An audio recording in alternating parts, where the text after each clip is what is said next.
Today on the breakdown, it's time to talk about recreational players, in that there's a recreational player in this hand, in that some of you are recreational players in that kind of a world. See how I did that thing with in that? That's a professional podcaster move. Anyway, recreational poker player Andy Nee is going to be up against it, pushed up against it by Patrik Antonius in this fairly wild, fairly interesting cash game hand where millions of dollars are on the table. Andy Nee has $1.1 million in front of him. Holy moly, this is the way the world is now, apparently. Everyone just has $1 million and plays cash with the super pros, even when they are recreational. I don't know, man. I wouldn't play Tiger Woods, or who's the good guy now? Scotty Scheffler? I wouldn't play Scotty Scheffler. I wouldn't pay him or play him for $1 million. Even if I was super rich, I wouldn't do it. I don't know. I care about money. I don't know. But not everyone lives like me, man. And who are you? What kind of person are you? That's the question we're going to answer today on The Breakdown with Grant Edison and Jonathan Levy.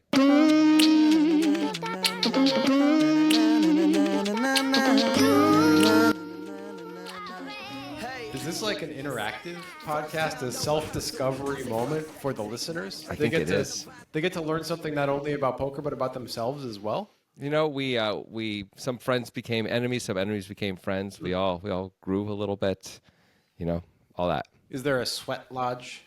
Is there like a communal sweat lodge that we can all, after we have our emotional, like, let it all out sessions where we get real, like we do some sort of weird like corporate retreat stuff where we get like an inch from each other's face and say everything that we have problems with the other person and air our grievances, Yes, Festivus style. Exactly. I got a lot of problems with you people. I just came up with a new business, corporate Festivus. I mean, that business exists, but Okay, well, if you think it exists, then prove it. You can't. Show me corporate Festivus. they don't call it that, but you know, it definitely exists. Well, if they call it corporate Festivus, it might do better than what it's doing. I guess you said it might. So sure, it might do better, yes. Yeah. It might. It would not. I actually kind of love the business name corporate Festivus. Anyway, you were saying recreational player a lot. And it made me think, do you remember back in the day, which feels like yesterday to me, when the Alpha 8 was a thing? You remember the Alpha 8? I do. Sure, was- 100K buy-ins. It was Vince Van Patten and Olivier Bousquet doing the commentary on a lot of these things. I guess sometimes they had Tony Dunst in there. I don't really know how it all mixed together. It's when Olivier would play the tournament, then Tony Dunst would do the commentary. Okay. But I remember it wasn't recreational, but it was amateur. But whenever whoever was co-commentating with Vince Van Patten would call somebody an amateur poker player, Vince Van Patten would take issue with that. And I can't remember what word he wanted to use instead, but it was like silly. He was like, I think that's offensive to call this rich businessman who clearly has no business being here at all an amateur. We have to call him something else. Vince Van Patten understands the metagame, right? Yeah. Vince Van Patten's like, I play poker with all these people, and I don't want us to put them down and make them think they don't belong. I want them to feel very comfortable and feel respected, so I'm going to fight for them, right? That's what's going on. He's fighting for the fish.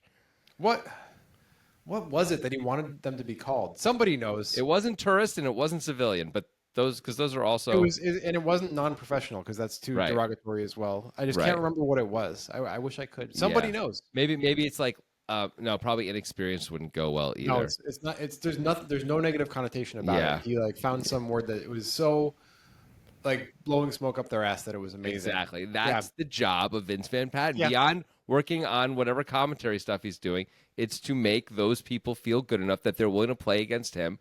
Because I don't necessarily think he's very good at poker, like compared to great players or anything, but you don't have to be, right? You just have to be better than the people you're playing against. You can probably beat Phil Ruffin. Yeah, exactly. And he probably gets to play with Phil Ruffin, right? So he's making sure he gets to keep playing with Phil Ruffin, and people like Phil Ruffin and want to keep playing with him. Yeah. So that's his job, and he's doing it very well. It happens at all levels, man. All levels. You know, absolutely. I'm not going to name any specifics or anything, but there is a guy who's a very regular at the club that I play at. Very regular, not a regular. Yeah, in Portland, and he's he makes money playing poker. I don't know if I would call him a professional, but he is so good, so good with the bad players and like keeping them engaged and keeping them happy and making them feel like it's just luck when they lose and stuff. He's very, very good at that. I wonder if you know who I'm talking about. Nope. Good. It's even better if you don't know. That means nobody will know. Anyway, Yeah. we have a very high stakes amateur situation here for Andy Nee. I guess if you're a very rich amateur, the stakes are relative. It's low stakes, right? Yeah. If you have, I was saying we're gonna just before we started, I was like, if he has half a billion dollars, whatever, 1.1 million, not a big deal either way, right? You're just fucking around. Yeah, I guess so.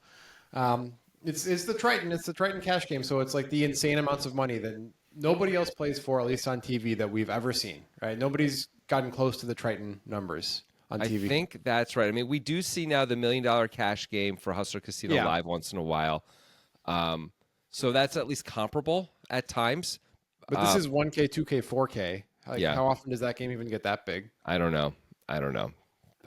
They play really big pots at Hustler Casino. They played, they think Tom Dwan played a $2.9 million pot. Yeah, it was the biggest televised pot ever, right? So they do get that, but it feels different. The Triton stuff feels like more common, and also it really feels like they're playing those games whether it's on TV or not. And I don't feel like they really have to work hard to put that $1 million cash game together, I think, for Hustler. At least that's what it feels like. Yeah, and I remember when the $1 million cash game, the first day of it, everybody played it like it was their first time playing the main event. Exactly. It was like tiptoeing around, whereas with the Triton thing, everybody's like double straddling on the first hand and doesn't give a shit about limping with 7-8 off, like stuff like that. Tom Dwan in one of the Triton cash games, I think 4-bet all in or 5-bet all in with ace queen for like $1.3 million and got insta-called by Paul Fua's aces,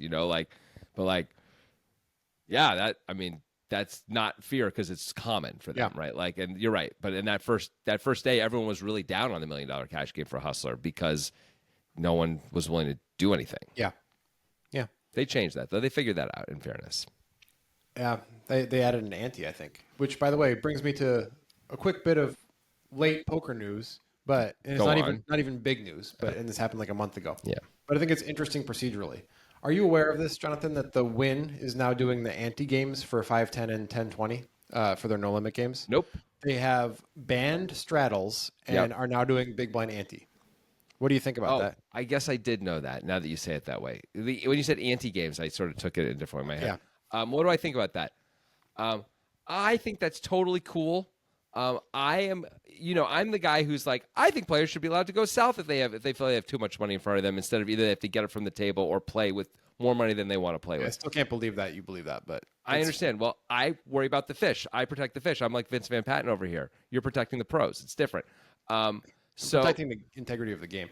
I want there to be more money on the table in general. Right, but that's because you're a pro, but that's not about integrity of the game. That's about you winning more money. It's not integrity. Let's not relitigate this. Fine. We know everybody agrees with me. No one agrees with you. No, nobody agrees. Oh, wow. Everybody wants to be able to. All the pros agree with you. Yeah, I know. Anyway, so to me, while I do not mind a straddle at all, to be clear, like I play in games with straddles all the time, I think it's totally fine. I have no objection to straddle. But I actually, again, thinking about the fish, the people who make the game really run, ultimately, right? I could see why if you're playing a 5-10 game and suddenly it's always really 5-10-20, that's not really the game you signed up for. And you feel like, what the hell, man? Like, this is twice the stakes that I really meant to be playing at here. It's not what I wanted. And I don't know how to not play that game. Like, because I can drop down to the other thing, then offense could be too small for me. Like, that isn't, like, it's not, so it doesn't feel like you're getting what you were advertised. So I can understand why the Win would do this. But with that ante, it still puts a little extra juice in there to make I think accommodates everyone pretty well. I agree. I like it a lot, and I hope that it gets adopted like across formats. I think straddling is not so bad in 1-2 because it's like whatever. It's not that big of a difference. I guess. I mean, that says you, Mr. Andy Nee, who's got $1 million. Like, right. But like if that $400 you're buying in with is it absolutely matters. Yeah, I'd prefer if they were all anti games. I think, and I do think that the straddle is okay for the game, but I do think even it's not just for amateurs; it's for pros too. Like your bankroll is your livelihood as a pro, and if you are playing double the stakes that you expected to or that you wanted to, like moving up takes twice as long or 5 times as long or however long it takes to accumulate enough bankroll to do 5-10-20 versus 5-10, right? Like that's also a negative impact. It's not just on amateurs; it's on pros and like semi-professionals, people who try to take the game seriously too. Mm-hmm. So I do think it's good to not just allow the pure gamble all the time, like basically deepest pockets wins type stuff. I mean, I remember when I was playing Limit Hold'em for a living, and we were playing, I think we were either playing 2040 or 3060, limit hold'em, and that was my game. That's what I was bankrolled for. That's what I brought. Brought the right amount of money in my pocket every time. It was great. And at some point, all the players decided they wanted to play the next rung up, either 4080 or 3060 or whatever it was, right? And except for me. And I remember the floor was like, yeah, we're doing it. We're changing it. And I remember pulling the floor aside and be like, I really don't want to. And I'm at the table. She's like, yeah, that's too bad, man. Like, you can play or you can leave, but we're doing it. And I was like not properly rolled to play a bigger thing right there and at that time. And I was like, I guess I'm going to frickin' play, like, whatever. And a good thing happened. Like, I ended up playing. It was like, oh yeah, this is great. It's the same players, but it's for more money. How is that bad? Like, I just bring more money next time, and I ended up doing fine. And I actually crushed that game, and I was very happy over time, But I can really see, especially if you're not a pro, feeling like, yeah, it's just not. It feels like a little unfair in some ways, So I love it. I love it. Yeah, I think there needs to be like gambling and variance mitigation from the floor in a lot of cases because it is intimidating for people who aren't used to it. Like at our local card room, which is like mostly regulars, but there's a lot of people who come in every once in a while. There's a lot of stuff that happens where it's like, oh, that's like that game got way bigger than that person anticipated. Exactly. Like they just recently, I don't know if anybody knows what lockouts are who are listening to this, but lockouts are essentially one person puts a set amount of money on the button, and then it starts with the player directly to the left of the button, and they can either call or fold, and so they don't have to put any money in. And then once it gets to the button, it's opened up, and they can open up action, and then post flop there's play, no limit. And it's usually played as 5-card PLO. Right. Actually, NLO, no limit Omaha. I mean, that's how it's played here. I don't know if it's played that way. I Well, think mostly it's PLO. Okay, PLO everywhere else. But I here don't know. in Portland, that's how we do it. Yeah. And it's like it changes the variance incredibly. Like because 5-card hands equities run together super close, and if somebody just wants to jam the button every time, then like it really makes it so like if you're going to play it correctly, you're going to have to call with a lot of hands. And that's not exactly something that a lot of people want to do. Mm-hmm. And lockouts were introduced at the club that I most commonly play at a couple months ago. And people started wanting to do like rounds of lockouts all the time, where sometimes it would be like 2 hours of lockouts instead of any hold'em at all. And the floor just recently made it so that you can only do that after midnight. Oh, really? So I think that's a good move, like because there's still 2 opportunities per orbit for a lockout. That seems like enough opportunities, and it's going to be way less intimidating to people who might move up to that game sometimes. Let's come back to what the Win is doing, though, for a second. So they're introducing an ante, so a big blind ante, much like we've seen with tournaments, of course. Yeah. What do you think about that, and do you think that matters? Like, do you think it really changes much? Obviously, I can see how there's gonna be a little bit more, stealing from the button than there already is, for sure, right? If it folds to the button, and maybe the cutoff. But like overall, do you think that actually improves the game? Yes. How come? I think it incentivizes action, whether or not it should. It's not like everybody's making proper equity calculations in their head as to how much their raise with ace-9 off in middle position is worth. Like people are going to go after it a bit more. It's going to create more action, which is what everybody wants in the end, without increasing the stakes necessarily. So I think it's actually a really good overall move. And I am a fan of getting rid of straddles for the intimidation factor. I'm a huge fan of getting rid of button straddles. I think button straddles are a bane of poker games. They're awful. It's like it's so shitty for the blinds when the button straddles. It's like such a shitty spot. Yeah. It's not like it's that good for the button to straddle. It's obviously better than the straddling under the gun. It's so much better though. But it feels like it fizzles action a little bit. Like it creates a lot of limp pots and stuff, and like the blinds just are in this weird spot, and it sucks. And I think they shouldn't be allowed. And once the blinds fold, no one actually has any incentive. Besides, there's a financial incentive, but no one's protecting anything, right? Yeah. So like even if it folds to the cutoff doesn't have a hand that they want to play or doesn't want to play with the button very much because they think the button's a good tough player or whatever. They can fold and it costs them nothing to do it, right? The button gets a profit, but it costs everyone else nothing once the blinds fold. So the incentive structure is a little weird, as opposed to when the blinds go last, they have something to defend. They put out money, and it costs. They get a discount on calling, whatever the raise size is, and they already have money out there. So the psychological aspect is a little different, right? And of course, everyone's out of position to the button in either spot. So yeah, I agree that's not great. And I will say too, if you're going to straddle under the gun is certainly more fair because it's just set up as another blind. Yeah. Ultimately, it's just a third blind. Yeah, that seems fine, but I understand banning that as well. But I would if we're going to ban a straddle, it should be the button straddle. I know some places do it where even on button straddle, under the gun is first to act and the blinds act last, which is better, but still, One other thing to say about this is with straddles, there can be peer pressure stuff that happens at tables where the table's like, let's do a round of straddles. And I think some people don't want to, but don't feel like they can speak up and say that, right? And so then they feel sort of a little bit bullied into it, whether that's fair or not. From their experience, whether they actually were bullied is a separate question, right? That's how the round of lockouts is too. Right. Yeah. When somebody's like, let's do a round of lockouts. And then like the action players are like, yeah. And you're like, oh, you're going to be the fucking guy who says no to the round of lockouts. I mean, we were playing the other day and this happened. And I said, 1 round max, guys. Like, I'm not going to keep doing this. Like, I'll do it once, but that is it, Yeah. Because I was like, I guess I'll play a little bit, but I don't want to. I'm here to play Hold'em with these guys, Yeah. And yeah, so, but you can see it happening where a lot of people are not going to be comfortable speaking up that way either, right? Right. We're comfortable doing that, but we've been playing forever. And There essentially needs to be government intervention to say, like, you can't do this until after midnight. I like that our club is doing that. This kind of stuff happens all throughout poker, though. Like, Yeah. think about how, like, let's pay the bubble, and like in the, in tournaments that I play in, at least at our club, whenever we have a tournament, when we get to the bubble, the floor knows that I am a no on the bubble. So she always has to ask when someone requests it, and she always just makes quick eye contact with me, and I just give her a look, and I don't have to do anything else. And she's like, "It's a no, guys." And then people are like, "Who said no? Who said no?" It's always a thing, And sometimes it gets revealed that it was me. Sometimes it doesn't. I don't really care. But that's the same kind of a thing where I think a lot of people wouldn't want to do that because their position is, someone's got 1 blind or 2 blinds, but they don't want to be the guy to say the thing, and so then they do something they don't really want to go along with. And while you could say that's a small amount of money, it doesn't really matter.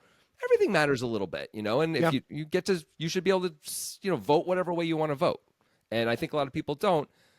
And the nature of poker, because it's this social game where you're sitting looking at each other, and you don't get up from the table. Really, it's the same group of people usually for a long time. Makes it a little harder, at least for some people, to be strong advocates for themselves. Yeah. Yeah, I agree. I mean, I've recently started even like we don't have rake in game. It's a $20 rake at the door. It's the best deal in the world. So there's no reason to chop once it's in the blinds. But and so for a long time, my policy was like, I don't chop in the blinds. But I've realized that like the blind versus blind pots where it's unchopped almost always just fizzle out and end up being nothing anyway. So like if it's gonna make somebody who is a regular who I want to make happy, I'll chop with them. I don't care. Interesting. Yeah. Because those pots almost never, ever matter, right? They rarely are a big thing. Yeah. That is true. So who cares? I mean, if it's like the table's getting short, like we're 6 or 5 handed or something, and there's like a lot of lack of action, then I'll stop chopping because it's like, okay, we're not just going to chop every blind, right? But, if it happens twice a day, if I play for 10 hours, it's not a huge deal. Anyway, let's talk about much higher stakes. Andy Nee. And Hands. Hands is going to do a weird thing in this hand. Even though he doesn't really qualify for consideration as a non-garbage human in this one, unfortunately. Happens to him a lot, it feels like.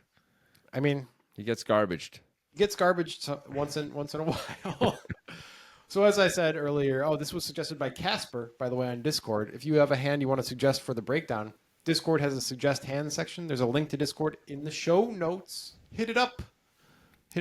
You can also use Twitter. We are at 2 Poker Guys, the number 2 Poker Guys at Twitter. You can always suggest there too. We will see that. Someday. But we are more on top of Discord. Yeah. We look there first. That stuff's all going to get better soon, we think. Anyway. Yeah, probably. 1,000, 2,000, 4,000 USD blinds. Okay. Let's go. Just absurd. Hands has $1.1 million in front of him because that's just what people do these days. Yeah. And he limps Ace Jack of Hearts from the cutoff. Hands is a professional poker player, we believe. Yes, he is. Give me a couple reasons why somebody might do this. This is not like an over limp. He's open limping. Okay. Well, one is that you are concerned that if you are raising, you're just going to be getting 3-bet. If you're getting 3-bet a lot, this is a way to sort of do some pot control. Sure. Like, you're like, all right, if I raise, he's going to 3-bet me. I'm going to call, but now we're playing a much bigger pot that I really want to play with this hand, or with my range even potentially. So, like, either way, the guy's going to have initiative because this is not a spot where I want to 4-bet very often, let's say, because we're so deep and I want to see flops and outplay him post-flop or whatever it is. So, as a result, I get to control the pot much, much more. I have much more, especially if I'm in position, much better stack-to-pot ratio for a lot of the kinds of hands I might be trying to play here. I just get to control things more by limping, even though I lose the initiative and I can't win the money right now, which often is what you're really looking to do in poker for sure. that against certain players where they're just never going to fold anyway, and they're they're going to 3-bet you constantly. I can understand why you might decide to do that, especially if you think you have a post-flop advantage. I feel like in cash games, raising pre-flop is it's more about just thinning the field and starting to tell a story than it is about winning right now, because there's not, compared to what money is available to win in the future, it's basically meaningless. In tournaments, it can be a huge deal just to raise and take the blinds, but that's never really the case in cash games. I mean, it still matters if you can, steal the blinds twice an hour in cash games. That's a little something to your hourly, and even at this rates here where we got 1,000, 2,000, 4,000, you add 14K an hour on top of your normal play. That'd be great. But you are absolutely right. That's not why you're here. You're to win the big pots. That's not what you're here for. You're not here to win the small pots. And those are small pots in this game. Of course you're right. Yeah, like you're going to lose some 50 big blind pots. You just hope that you win a 300 blind pot. Right, or win more 50 blind pots at least. Then you lose. Yeah. Anyway, hands limps, ace jack of hearts. Okay. We're not really sure why, but I mean, it can't be that bad. It's fine. Maybe it just also gives him an opportunity to play more hands than he otherwise would from that spot. Gets to play a slightly wider range, and maybe with some of the players in the blinds who he wants to play against, he wants to play more hands with. It lets him do that. That's all I can think of. I mean, there's some times where, like, I think actually the time that I find limp raising the most effective in cash game is on the button straddle. That's like usually the most likely time that's going to work out. But I sometimes, if there's certain players at the table, will expand my limp raising value range to hands that might include something like ace jack suited. Like, oh, this is actually kind of good enough for a limp raise against what this table is doing right now. So it's possible that there's like a target or two that hands has in mind for that. Yes, that's a great point. And he sort of gets the full buffet in front of him. All his options remain open, right? He can limp call. Maybe sometimes it doesn't get raised, and hard to put him on ace jack suited unless we've seen him do this a lot. And he can also has the limp 3-bet in him with this hand. It's a reasonable hand to do it with for sure. Yeah, that's cool. It's usually like a little bit too in the middle of the value to put in a limp 3-bet range if you have a limp 3-bet range. But if you're playing exploit and trying to target certain players, then I can see it happening. Yeah, I don't think he's targeting Andy Nee, who has 820K in front of him and is in the big blind with the straddle behind him of Patrik Antonius. Because Andy Nee has kings. Yeah. That's not why hands isn't targeting him, but... I mean, you said because, so I kind of implied the because is what happens later. Okay. But anyway, Andy Nee has 820K, and so effectively 200 bigs, and kings, and he makes it 20K from the big blind. Do you think this is big enough out of position when we're 200 blinds effective? I would definitely go a little bigger. Hands is calling with like such a large part of this limping range anyway. We have kings. We should be trying to get more value, A. B, we should be trying to push the straddler, Patrik Antonius, out of the hand because his hand wants to play heads up, especially out of position to the rest of the table, which is we're either out of position heads up or out of position 3 ways. We'd really prefer to be heads up. It's going to be easier to play. And by the way, if we're going to get calls everywhere, let's get more value. I really like making it more. I do too, especially because the straddler is Patrik fucking Antonius. Yeah. A guy who's been killing these cash games for 20 years. Yeah. You'd rather him not be in the hand. And look, if he wants to be in the hand, let's make him pay for it. Yeah. Like, let's make it 25,000. Even 25,000 really feels different when he puts 4 in. 30,000 is okay even, but 25 is fine. But 20 feels a little small, especially when we're out of position and there's already been a limp. So he makes it 20K. Okay. Antonius is in the straddle. I didn't write down his stack because I'm really smart, but I think it is gonna reverse engineer that. Similar to Andy Nee's stack. So it's like around 900,000. Yeah, I think it's a bit higher than Andy Nee's stack. Yeah, I think it is a little too. bit less than hands. That sounds right. And the Triton did this as a you don't get to see Antonius's hand when they did this thing. And let me tell you, it's a surprising thing when he turns over the 10-4 of hearts after you see how this hand goes. Yeah. Because Antonius calls from the straddle with a 10-4 of hearts, which is just pure disrespect to Andy Nee. Well, a self-confessed recreational player, as Poker News referred to him as, right? Yep. And maybe Antonius read that and was like, well, I guess I have to call it suited. I have position and it's suited. I mean, it's just like we're really, really, really deep and I have position on the razor, so and it's suited. Yeah, I think it's all that stuff. And of course I'm Patrik. Yeah. I'm still good looking as hell. Somehow. And also 10-4 suited is my jam, man. That's what I do crazy plays with. That's right. That's what I did the crazy hero call against Phil Locke in High Stakes Poker Season 5 with, or whatever season that was. I was going to be so impressed that you actually knew the season, but whatever. If I were to bet on a season, it would be Season 5, but I think if I could do weighted bets, I would give it like 55% of my bet, and give season 4 maybe 10% and the rest to season 6. That's an interesting way to talk about it, but sure. Yeah, it's called ranked choice voting. Have you heard of it? It's the future. Anyway, by the way, not at all what ranked choice voting is. Anyway, Antonius calls. Hands calls. Hands, I guess, like I said, was not targeting knee for the limp raise Right, here. right. So he calls. He gets to see a flop in position with Pretty ace great. jack of hearts. That's fine. Really deep. This sounds good to me. I like this. 66K in the pot. The flop is queen of clubs, 7 of diamonds, 7 of hearts. A beautiful flop for 2 kings for Andy Nee. Yeah, it's pretty good. Sometimes he's against a 7, but, Both these guys are capable of having a 7 here with the limp and being in the straddle, which is a little worse, but what are you going to do? This is a pretty good flop. They're both also obviously very capable of having a queen, which is No doubt. nice. No doubt. There's no flush draw out there. There's obviously no straight draw out there. It's very dry. Are you betting for sure, Isney? Yeah. What sizing? 66 in the pot. We are betting relatively small here. I'm going to say we could bet like 25 to 27K, something like that. I might even go smaller. Yeah. Just to try to get like a float out of somebody, But We might get a float anyway. yeah, he goes 27K. Oh, he did? Yeah. Oh, wow. Yeah, I think anything between like 18 and 30 is reasonable. 30 getting a little big. 27 a little big even, in my opinion.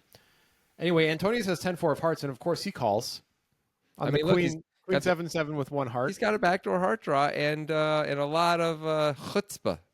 So, okay, there's floating, and then there's just like really fucking floating, which is what Antonius is doing here. Now, to make this justifiable, I think he has to have a very strong read on Andy Nee, either physically or bet sizing or something. He has to be able to maneuver really well against Andy Nee to make this call here. Well, I mean, this is the kind of play that Phil Ivey makes back in the day anyway, all the time, right? The board is paired, and Phil Ivey would just love to represent having trips and would go out of his way to do it almost no matter what. Like, whatever his hand was, whatever his position was, almost no matter how many people were in the hand, he would not no matter. But like 3-handed, he was happy to still rep trips. Well, I remember he called like a bet and a raise. Yes. He cold called a bet and a raise with nothing on one of those boards. Yeah, I remember that too. Yeah. And then on the river, it checked to him. He bet, and I think Antonius actually folded at least top pair, top kicker, if not better. So I feel like that's part of what Antonius is doing here, right? He calls he does have the back door as a little bit of help. That's not really why he's calling though. He definitely has 7s here, even more so than hands does, right? He's got more 7s for sure. He's got all the suited 7s. Hands doesn't have all the suited 7s, right? Yeah. If we have 10-4 of hearts, we have 7-3 of hearts too, right? Yeah. So and he also gets to see what hands is going to do, right? Like by calling, it's harder for hands to continue without having something real once Antonius calls here. I like how you couched hands also being in the hand as a positive somehow, whereas like clearly it would have been better to be heads up. It's without question, but I'm saying like he gets to put in this 27K, which you'd rather not do. You're right. But that's all we're going to need to, like, if hands calls also, I think we're just completely done unless we go heart here or 10-10 or something like that, right? Yeah. We're just completely done with the hand. So that's like, it's too bad we have to do that. You're right. We'd rather just have no one behind us and we get to call and we're already get to rep a 7. But it's going to cost us $27,000 to find out where hands is at. And so we're going to find out right now though. Like, cause if hands calls, we're done. Do you think it's better to raise?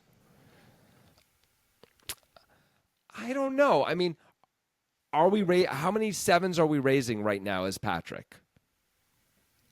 I guess we aren't really raising them too much because there's no flush draw. If there were a flush draw, we might do it to clean up equity against hands. It's just a super dry board. It's not connected at all. Yeah. There's no draws. I mean, it's as dry as it gets, basically. I just don't know that we would raise right now with a 7 very often. Yeah. And also, hands can have a 7 too, right? Yeah. It doesn't mean to say we couldn't raise with our 7 if hands has one too, but like we'd want to have good 7s to raise since hands can really have a 7 as well, right? Hands absolutely has 7-8 suited here, right? Yeah. No question. And ace 7 suited. Yep. So I think we're calling with a lot of our 7s here. 3 ways especially. Okay. Yeah, I think that's reasonable. Okay. I mean, we've done some work, especially you have done some work to justify this by Patrik, but Yeah. let's be clear, this is not normal. No. Like, this is one of those, don't try this at home, kids, because it's probably going to go terribly. Yeah. Because, well, we'll see. We'll see what happens in this hand. But, like, you need to know a lot of things and be right about them. I mean, Jonathan and I have had a lot of conversations off air and off the felt about like how it would be more advantageous for us in the fields that we play in and against the cash game players that we play to take more spots. Like, Sure. find a justification for a spot and fucking go for it. Because even if it doesn't work out, you'll probably learn something about how to play those spots in the future with different types of hands. Mm-hmm. So this could be just a version of that. Antonius is just like, I just take every spot that has any reason to take against these players because the board is paired and it's dry and I have a backdoor flush draw. That's enough of a reason. I have position, you know? Right. And I'm the guy who can have a 7 the most. Yeah. I have the most 7s. That's a good combination of things, at least. Works better heads up than 3-ways, but still. Yeah. Anyway, hands is out of there. He does not go with the 2 backdoor on the paired board. A lot of people call there one time, but I think if it were a 7-8 queen with 1 heart, he probably would. I think so too. But the paired nature of the board makes it a little harder. Antonius can already have a full house sometimes. Like, it's possible. It's unlikely, but he could also be. We don't know what cards we're even trying to dodge. We could hit hard and lose. That's a big reason. That sucks, right? Yeah. Why? Like, we're super deep. That's exactly the kind of spot you don't want to be. That's how you lose 300 big blinds, right? Instead of win them, right? All right. So hands is going to Oscar the Grouch it and fold. Thanks. Very nice. Yeah, the hardcores get what I'm saying. The pot is 120K. So, just a normal Triton pot after the flop. Knee, again, has 2 kings on the Queen 7-7 rainbow board. Antonius has 10-4 of hearts. The turn is the 5 of hearts. So Antonius now actually has sort of something. Yeah. He's got the flush draw. He's got actual equity against Knee's hand. There were a lot of turn cards that were going to have him drawing dead. So good for him. Congratulations to Patrik Antonius. As Knee, you would put Antonius on a decent amount of queens in some 7s, right? Mm-hmm. And that's it. Well, and maybe some pocket pairs. I mean, maybe you put him on some floats. Pocket 8s. He could have pocket 8s here and call once and see like what's going on. Yeah. Maybe something like, I don't know, Jack 10 of clubs. Some hands like that with like the 2 back doors. Maybe not though. Like hands folded, a better version of that, and like no one behind him even. So I don't know if we even put him on that. That's true. It's mostly queens and 7s. All right. So is it a bet on the turn? We could definitely go into check call mode. It wouldn't be terrible. But then we're going to probably not get 3 streets of value against a queen, right? A queen, if we check, a queen will probably bet the turn, but I don't know if a queen will bet the river or not. I'm not sure. Probably king, queen, and ace queen will bet the river, but Antonius doesn't have a ton of those things because ace queen is going to 3-bet pre-flop a lot. All the time. And king, queen is heavily blocked by our hand. And is also going to 3-bet sometimes, for sure. Yeah. Now, maybe Patrik will go for thin value with his, but then he's going to bet smaller. I think we should probably continue here with the understanding that sometimes Patrik's going to raise and we have to just have a plan for what we want to do with that. Like, are we calling or not? Like, we should have some sense of that before we make this bet. Not that we have to know for sure, but we should know what direction we're leaning in. I would think we're probably leaning in a lot of folds because why would he raise a queen, right? And since we're putting on queen or 7 mostly in this range and maybe a few like pocket 9s or pocket 5s or something like that, I don't know. I think we should probably bet folding this turn a fair amount. I think so too. And this is kind of illuminating to me. What is so good about Patrik Antonius is that you probably would have to bet fold against him, even though he is capable of having 10-4 of hearts here. Yeah. Like, there's a lot of guys that I play with where I just have a hand that's good enough, like kings here, and I'm like, okay, I guess I might have to put $2,000 in, and I'm not going to like it, but I'm just not going to fold. I'm just not going to do it because I can't against this guy. Right. But Antonius, while still having that move in him, is not a guy you can just say, okay, I'm just going to put all my stack in. Right. He's not a maniac by any means. So it's interesting. So the question is, there's not much space to bluff catch. That's why I think we should probably continue. Get value against the queen, and actually maybe even save money against a 7. Right? Because if we bet and he raises, we can fold, and now we save money. Like, we don't put in a 3rd street. But against queens, we can go for 3 streets. So I think I like the bet much more than pot controlling because I don't see obvious bluff candidates here. Now, there is one, and Patrik has it. Means he's got a lot of them probably. Yeah. But from Andy Nee's point of view, I feel like a bet is called for. And it will be up to the poker gods who know all potential parallel paths and futures and pasts to know what would have happened if a heart didn't come on the turn, if Antonius was going to follow through on a plan or not. But what we have here is a heart coming on the turn, Knee betting 77K, and Antonius calling again. I mean, I'm pretty sure Patrik is going to fold if knee bets, and if knee checks, he's going to bet. He's Yeah. going to try and steal it because he can't continue with everything every time on a paired board. So this is a great way to sort of decide, oh, cool, I hit my heart. Now, I think if he misses the heart and knee checks, he's still trying to steal it, right? Yeah. But basically, anytime knee bets, he's only continuing if a heart comes, and he knows he has position, so he's got other escape doors than just making the flush potentially because he's Patrik. Do you think there's an argument for raising instead of calling? Because Antonius does call here. Yeah. Oh, that's a great question. I think if we're shorter, there's an argument for it. We're so deep that knee could give up on the river sometimes, and we could steal it on the river. Yeah. We could actually hit our heart draw and have good things happen. Like we still can use the power of position on the river because we're so deep still. So I think I'm more inclined to let him keep putting money in now, keeping our options completely open. We could absolutely play a 7 where we go call, and raise the river, right? That wouldn't be crazy if we decided we want to rep that, right? Or call, he checks, we bet big on the river, and now he's in trouble, I think both are reasonable. I mean, we're not really as deep as you're making us out to be because if Antonius raises here, he can make it, 250, something like that? Sure. Over the 77? Yeah. And then the jam would be for about pot, a little bit less than pot, if you were to jam the river. Yeah, okay, that's fair. That's fair. And you are right. I mean, certainly raising here wouldn't be crazy, and it wouldn't be a problem at all, right, to do. Yeah. And if we think we're only getting called by essentially queen, like we're saying we should bet fold kings here, right? Yeah. Like we're probably not defending enough with that in mind. If we're saying top set only, top full house only, that's crazy. Like Patrik is going to kill us if we do that. So we need to have a much stronger range that continues, or a much wider range, I should say, that continues, or go into check call mode with our entire range. Yeah. Because if we can only continue with 3 combos, or 4, I guess, if we want to include quad 7s or ace 7, so it's a few more. But essentially, very few combos. We just have to go into check call mode because our range wants to do that. Yeah. So maybe because of that, I don't know. If we're playing exploitatively, we should probably bet because we don't think Patrik has that many raises, really, right? And if he has a queen, he's just going to call. Yeah. But if we're thinking GTO wise, maybe we have to go more into check call mode, even with kings here. Yeah, maybe so. I don't know.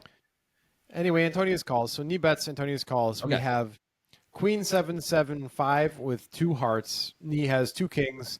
He does not have the king of hearts in his hand. Antonius has 10-4 of hearts. The pot is 274,000. You know a heart is coming, bro. The river's the 4 of clubs. Oh, Patrik makes a pair. He's got 2 pair. 2 pair beats kings. Ha I'm kidding. Oh, good. All right, so Patrik is now beating the backdoor nut flush draw and king high flush draw and stuff like that. That is not a very common hand for knee, but is possible. So there's a few hands that Patrik is now beating that knee has, right? But he's rarely ahead of knee, I think. Well, if knee bets again, especially, right?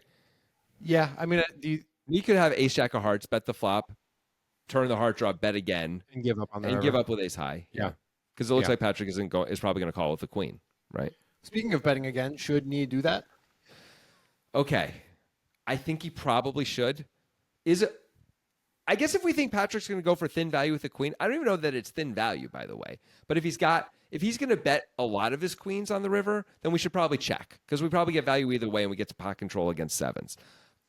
But if Patrik's going to check back queen deuce suited and stuff like that, then we should probably bet to make sure all the queens call us. So I'm leaning towards a bet, is what I'm saying. I think we're supposed to bet. I think. I don't know. I think knee probably thought similarly to you and thought, if Antonius has a queen, he's not going to bet as much as I want. Right. So knee goes basically full pot. He bets 265 into 274. Right. I would be a little bit afraid of chasing away queens with this sizing in this line. I don't know what knee's image is. If he's got a crazy image, then I think it's fine. But if he's just a normal dude, then it's a hero call with any queen at this point. You're right.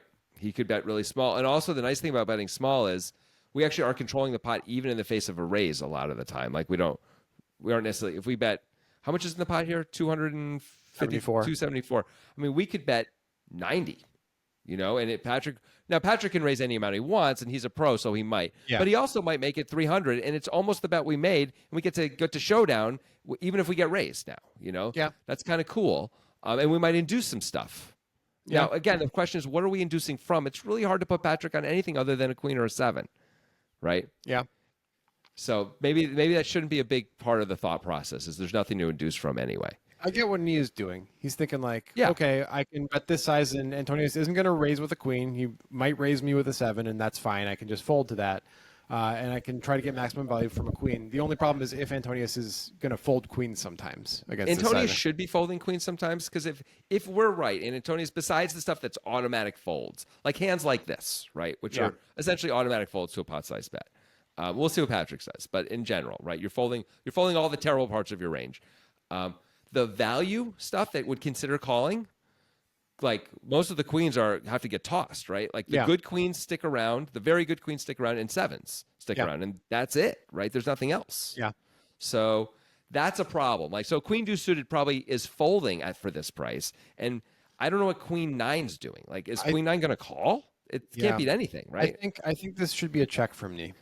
Yeah. Like, we need king. Like, if he turns over, we block king queen anyway. So, like, if he turns over queen jack, we're like, maybe we could have gotten money there. You know. But Patrick also has to choose not to bet queen jack, which he might even choose to bet. Yeah. He might. I don't know if he will. He might think, how do 2-10s call me? Right? I think once you add in the wild card nature of Antonius, it's like ability to sometimes just freak out and have something insane like he does now.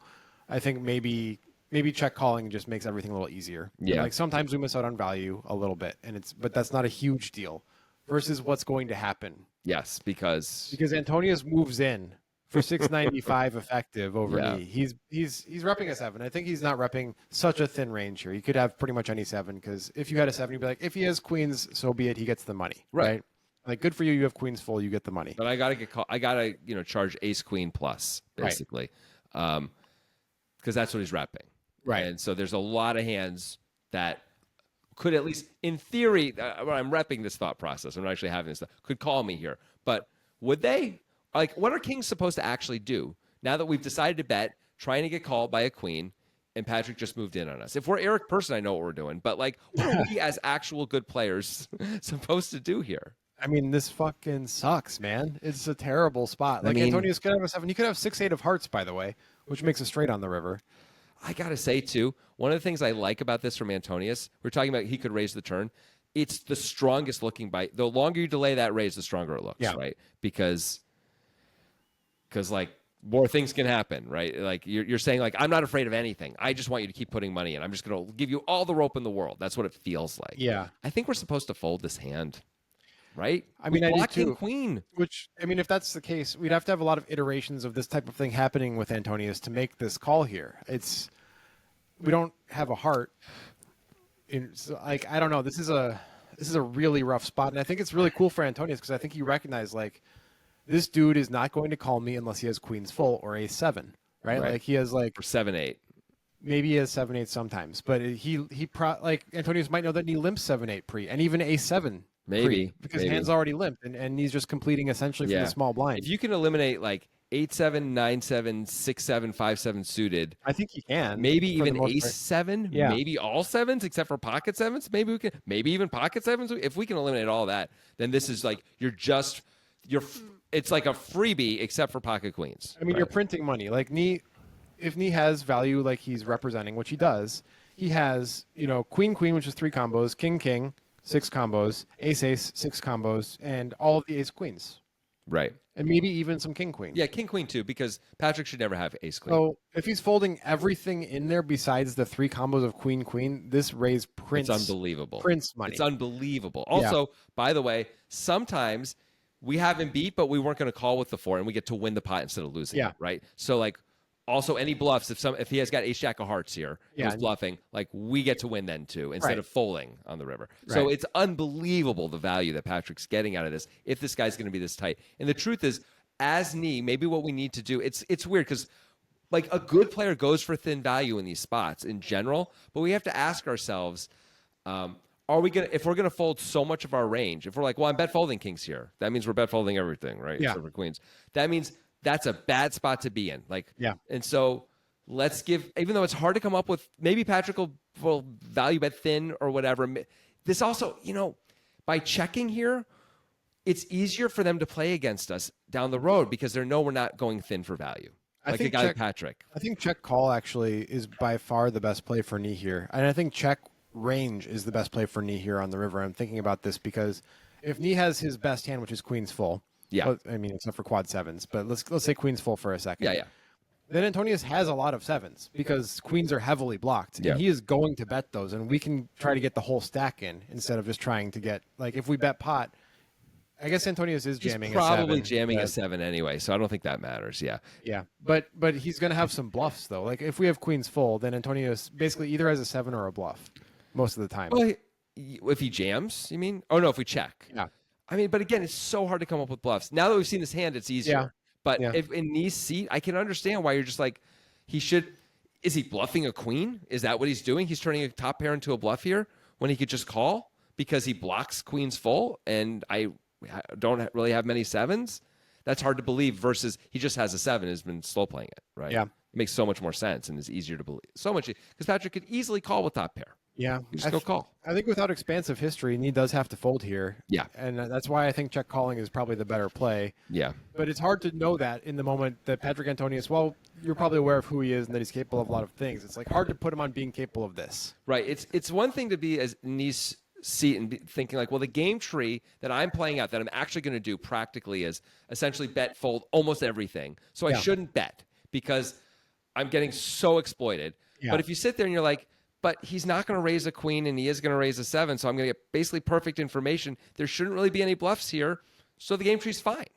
It's fine. I can play this perfectly. The game tree is fine if you're not against a guy like Patrik Antonius. But you're up against a guy this put together, like who's not afraid to put in all this money. Yeah. All these things come together for you to get rocked, basically, by Patrik. And that's what makes Patrik great, is that I'm sure he like knows his customer pretty well too, because there are some guys. Tony G's probably not folding 2 kings here. I know Eric Persson isn't folding 2 kings here, right? There are other guys. There's some really good players who absolutely would not fold 2 kings here. Like Andrew Robles going to call a fair amount of the time, I think, with 2 kings here, right? Because he knows he has to defend his range. He has to. But like most guys aren't going to do that. Roble might check call the kings anyway. Roble might check call because he sees how this all plays out, and he knows that he could get bluffed. He knows somehow Patrik has to have bluffs here. Patrick's going to work to have bluffs here to balance himself out, right? So because of that, he can check, right? But that's a lot of thinking to do for Andy Knee in the moment, or almost anyone in the world, by the way. Yeah. Anyway, by the way, Knee folds, if that wasn't clear. Oh, yeah, of course he does. Of course he does. And I think he's right to fold, and it sucks. Yeah. And it must have sucked to see it later. It's just Patrik Antonius doing things that are not GTO approved, but are elite. It's so incredible. A guy bets a quarter, goes raise, bet, over $250,000 on the river. And you're just like, yeah, I'm all in with nothing, essentially. This was the plan all along. You're fucked, buddy. What are you going to do? It's bad for you that I turned to heart you still bet, because otherwise I was just going to fold the turn, or you were going to check fold a lot of your turns because you had missed. But instead, you lost the max with the best hand, which is like the best bluff of all, right? You know, you maximize your value with your bluff when you get 3 streets. Maybe a lesson here is that when going for thin value, especially thin value at pot size, we should probably be at least thinking that we're better than our opponent.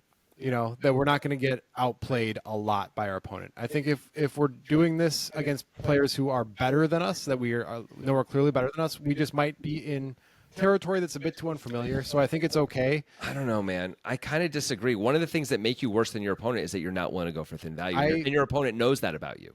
You have to go for it some of the time. I hear you, but you might be thinking in the context of the games that we play in. Mm-hmm. If you got put into this game and Antonius is on your left, maybe it's better just to do the easy thing and check call and sometimes miss out on value in this spot against Patrik Antonius. Well, the problem is you're not just you're missing out on value later is what you're saying. Yeah. When you say that. Yeah, right.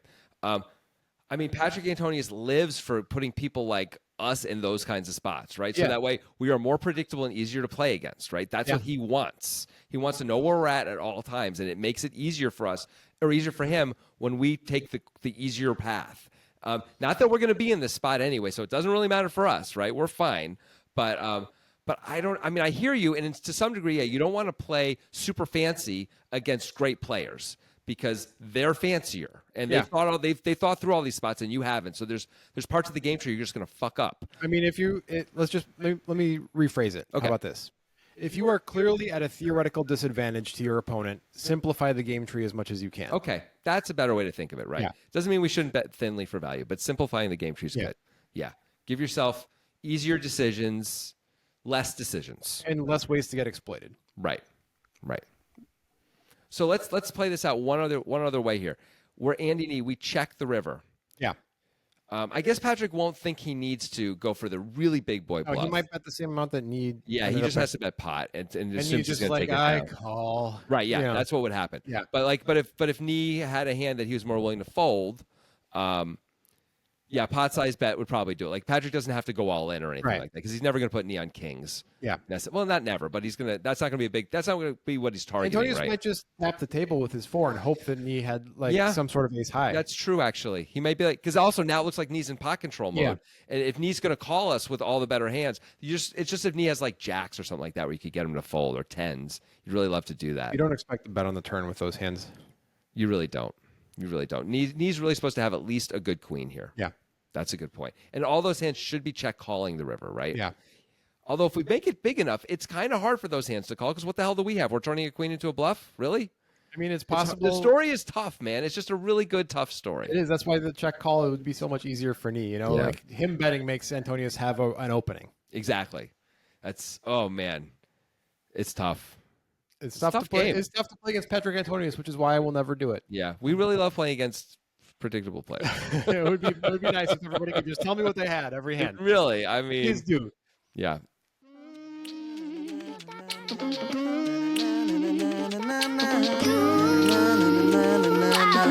Hey, first time, no rehearsal. I say fuck a second take. 90s baby scratching on vinyls until the record break. Mr. One Night is all I need. No second dates. I'm the rapper most likely to make you tight.